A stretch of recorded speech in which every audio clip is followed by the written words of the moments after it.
धन्यवाद धन्यवाद। ला एक आसन बिछाओ, बैठा दो, आओ बच्चे बैठो, आओ कैसे हो आप?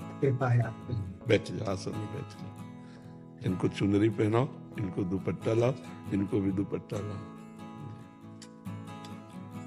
पूज्य गुरुदेव भगवान, अभी भगवान श्रीमन नारायण की प्राण प्रतिष्ठा हो रही है 7 से 10 फरवरी अच्छा, गौरी गोपाल में।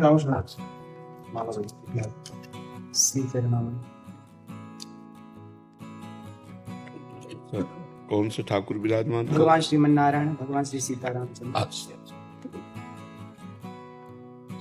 कोई ठाकुर जी विराजमान है।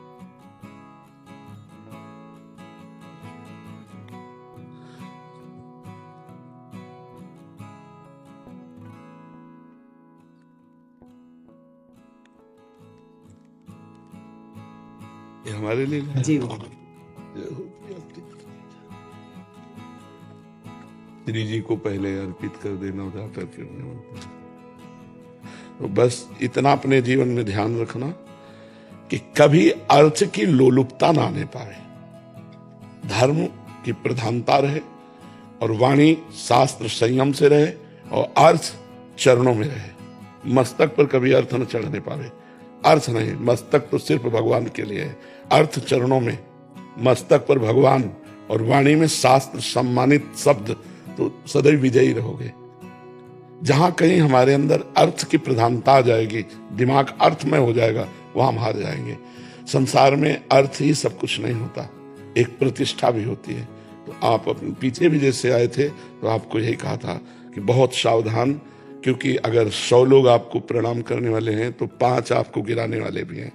उन 5 के सामर्थ्य आप तक ना पहुंच पाए, इसलिए अर्थ प्रधानता मत रखना, सदैव धर्म का आश्रय रखना और वाणी से शास्त्र सम्मत, जो शास्त्र सम्मत नहीं थे, जैसे हमसे कोई पूछा तो कहते थे हमको ज्ञान नहीं, हमने संतों से सुना है, जो शास्त्र से पढ़ा है वो हम आपको बता देते, जो नहीं पढ़ा हमें नहीं ज्ञान, बस भगवत प्राप्ति की चर्चा कीजिए। जैसे कोई प्रश्न करता है तो ऐसे जरूरी नहीं कि हर प्रश्न का उत्तर हम दे दें। निमि जी महाराज नवयोगीश्वरों से प्रश्न करते हैं कर्म के विषय में और कहते हैं यही प्रश्न हमने सनकादि से किया था, उन्होंने उत्तर क्यों नहीं दिया था?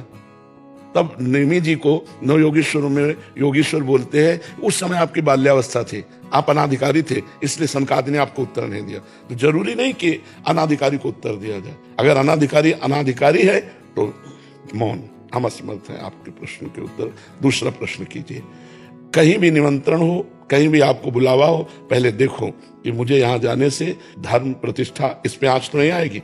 अगर आंच आ रही तो बिल्कुल ना, अगर हमारे धर्म की प्रतिष्ठा हो रही है और हमारी समाज इस बात को प्रशंसा करेगी तो हम जाएंगे, अन्यथा नहीं जाएंगे। ये जीवन में आप कोई सहयोगी नहीं है आपका, भगवान के सिवा कोई सहयोगी नहीं है। जिसको तुम सहयोगी मानोगे वही तुम्हारी जड़ काटने की चेष्टा करेगा।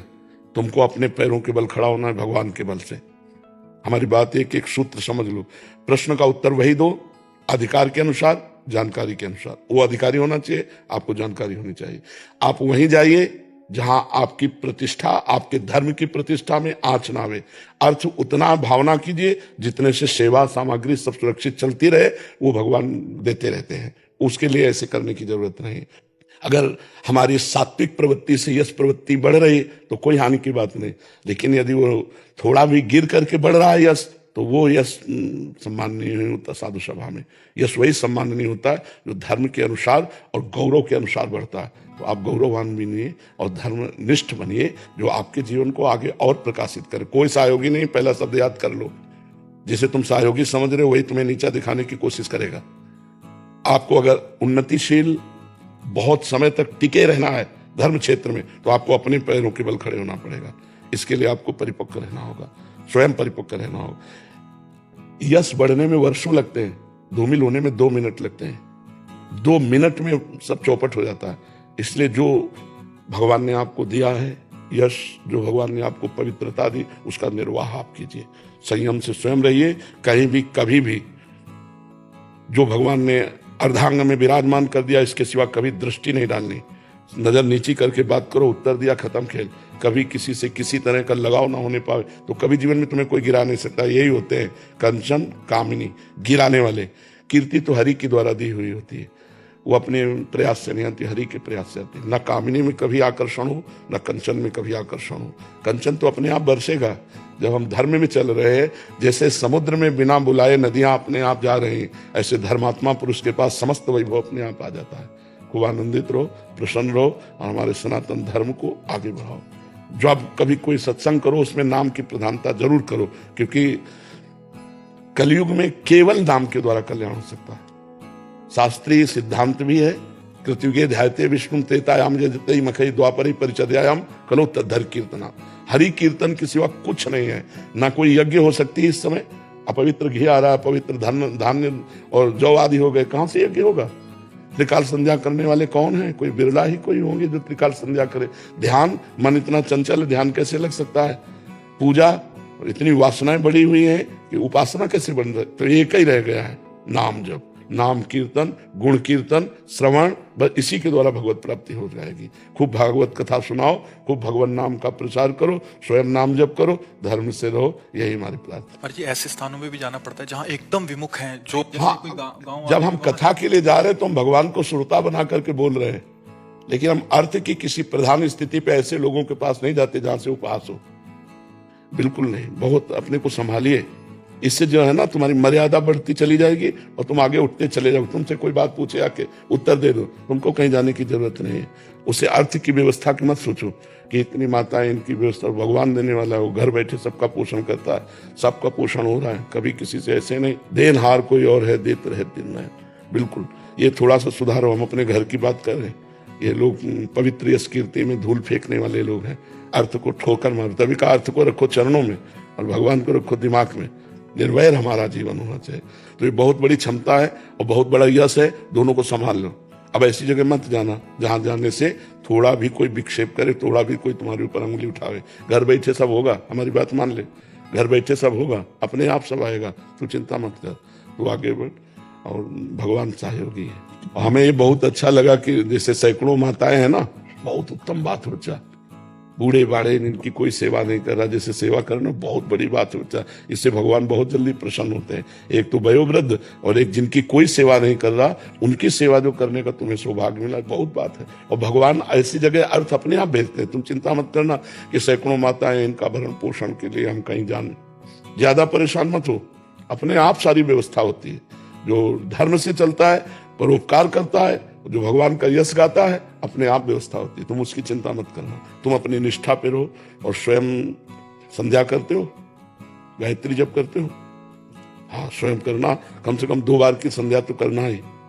और कुछ मंत्र गायत्री के जरूर जपना, क्योंकि उसके द्वारा बुद्धि प्रकाशित होती है। शास्त्र सम्मत ज्ञान जो होता है ना, वही लोगों को आकर्षित करता है। तो गायत्री माता भगवान श्री कृष्ण का ही स्वरूप है। तो श्रीमद् भागवत श्री कृष्ण का वांग्मय स्वरूप है।